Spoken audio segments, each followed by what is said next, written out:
जय श्री राम। दोस्तों, आप सभी कैसे हैं? मैं प्रभु श्री राम जी से प्रार्थना करती हूँ कि आप सभी पर प्रभु श्री राम की कृपा सदा बनी रहे।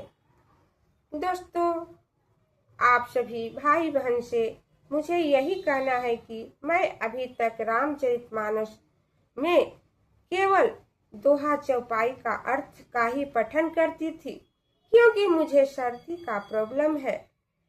हमेशा नाक जाम रहता है, जिसे दोहा चौपाई गाने में दिक्कत होती है। किंतु मैंने अब मन बना लिया है कि दोहा चौपाई के साथ रामचरितमानस का पाठ करूंगी। जैसे भी हो, मैंने अपने टूटी फूटी आवाज में दोहा चौपाई गाने की कोशिश करूंगी। आप सभी स्वीकार करिएगा, साथ ही मुझे क्षमा करिएगा, क्योंकि राम का नाम ही काफी है।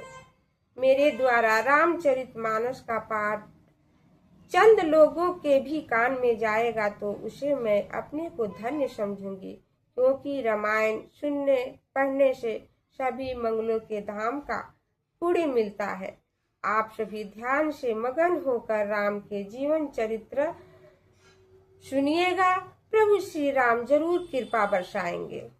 मुझे तो रामचरितमानस पढ़कर बहुत ही मन को शांति मिलती है। दोहा चौपाई के साथ रामचरितमानस का पाठ करने से थोड़ा समय तो लगेगा, परंतु राम का नाम बहुत ही फलदायी होता है। आप सभी अवश्य ही राम नाम का सुख लीजिएगा। मेरे ऊपर बहुत बार संकट आया है, लेकिन भगवान की कृपा से पार पाया है। मैं कभी अपने बारे में जरूर बताऊंगी। अभी आप सभी रामचरितमानस का आनंद उठाइए, साथ ही मुझे कमेंट करके बताइए कि रामचरितमानस का पाठ कैसा लग रहा है और कहाँ से देख रहे हैं। लाइक शेयर जरूर करें। अब आगे श्री तुलसीदास जी लिखते हैं कि सुमंत जी कैकेयी के कोप भवन में जाकर देखा कि महाराज पृथ्वी पर पड़े हैं। वे कैकेयी के डर से कुछ भी बोल नहीं सकते थे। तब कैकेयी ने बोली, तुम शीघ्र ही राम के यहाँ बुला लाओ, तब आकर समाचार पूछना।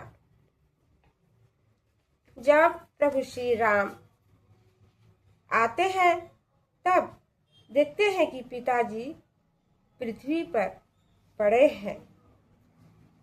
प्रभु श्री राम जी पूछते हैं, ए माता जी, पिताजी के दुख का कारण आप मुझसे कहिए, मैं वही उपाय करूं जिससे यह दुख दूर हो। मोहि कहूँ मातु तात दुख कारण, करिए जतन जही होई निवारण। सुनहु राम सब कारण एहू, राजहि तुम पर बहुत स्नेहु।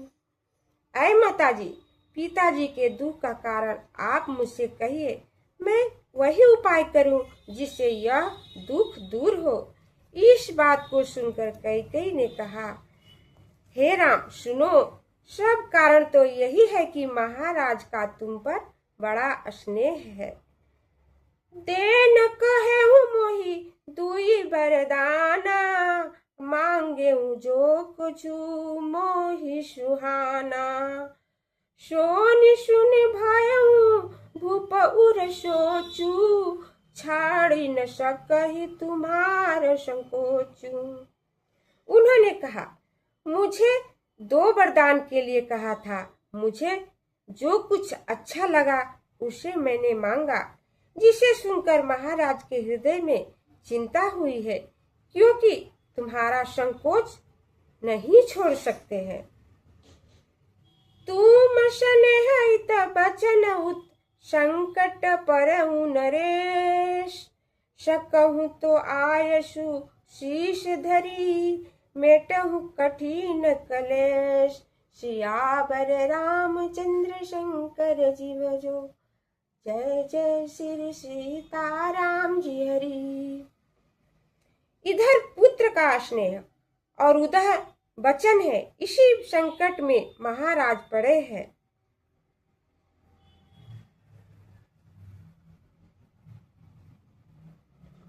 यदि कर सको तो आज्ञा दो, सिर पर धारण करके इस कठिन दुख को दूर करो। निधरख बैठी कहती कटुबानी, सुनत कठिनता अति अकुलानी। जीभ कमान बचन शरनामा, मनहु भूप मृदु लक्ष्य समाना। वह निधड़क बैठकर इन कटुए वचनों को कह रही थी, जिसे सुनकर कठोरता से भी बड़ी व्याकुल हो गई। उसकी जीभ धनुष है और वचन ही अनेकों सतह के बाढ़ है, और महाराज का कोमल शरीर उनका लक्ष्य निशाने के समान है।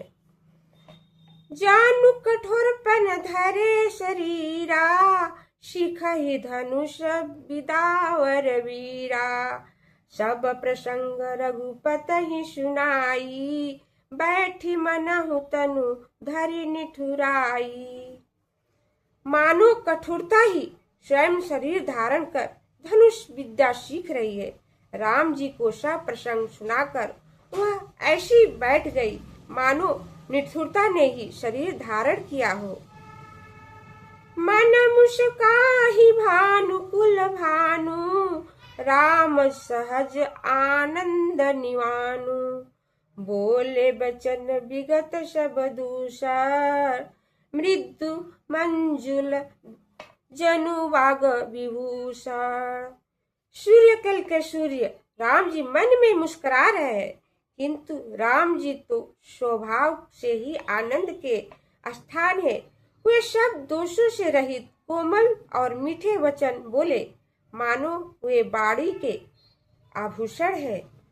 सुनु जननी सोई सुत बड़ भागी, जो पितु मातु वचन अनुरागी।